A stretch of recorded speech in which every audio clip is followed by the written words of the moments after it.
All right, scripture reading. We're going to finish up the book of Numbers before I return to my original content processes like the Lord's Prayer, dancing teachings, because I want it to be fluid for you guys.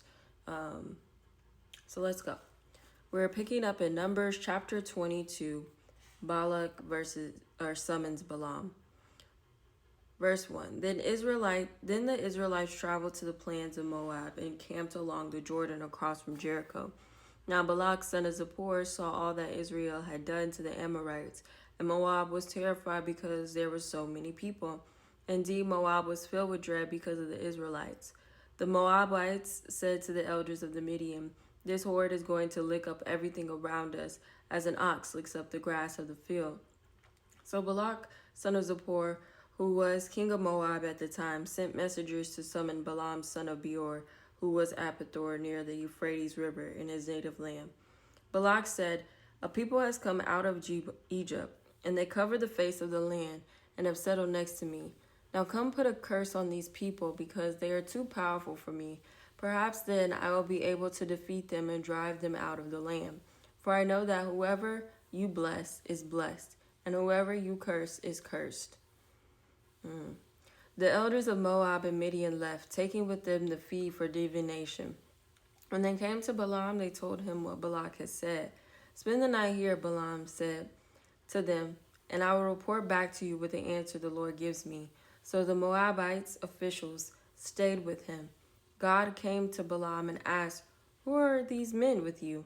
Balaam said to God, "Balak son of Zippor, king of Moab, sent me this message. A people that has come out of Egypt covers the face of the land. Now come and put a curse on them for me. Perhaps then I will be able to fight them and drive them away." But God said, "Balaam, do not go with them. You must not put a curse on those people, because they are blessed." The next morning Balaam got up and said to Balak's officials, "Go back to your own country, for the Lord has refused to let me go with you."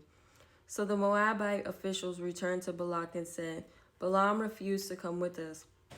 And Balak sent out other officials more numerous and more distinguished than the first. They came to Balaam and said, "This is what Balak son of Zippor says.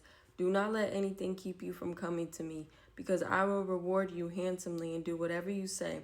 Come and put a curse on these people for me." But Balaam answered them, "Even if Balak gave me all the silver and gold in his palace, I could not do anything great or small to go beyond the command of the Lord my God. Now spend the night here, so that I can find out what else the Lord will tell me." That night God came to Balaam and said, "Since these men have come to summon you, go with them, but do only what I tell you." Balaam's donkey.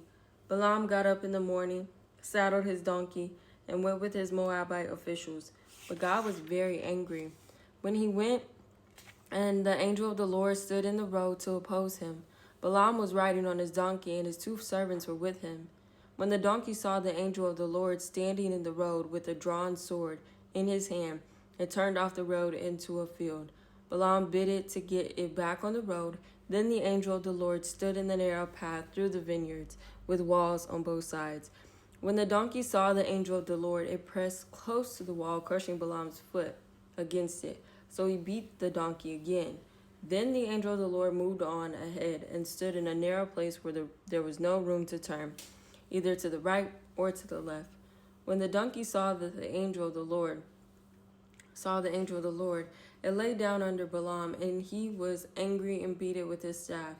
Then the Lord opened the donkey's mouth, and it said to Balaam, "What have I done to you to make you beat me these 3 times?" Balaam answered the donkey, "You have made a fool of me. If only I had a sword in my hand, I would kill you right now." The donkey said to Balaam, "Am I not your own donkey, which you have always ridden to this day?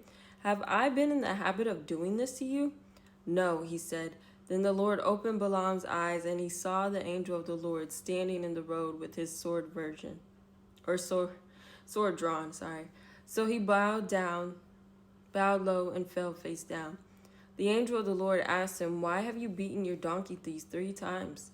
"I have come here to oppose you, because your path is reckless one before me. The donkey saw me and turned away from me these 3 times.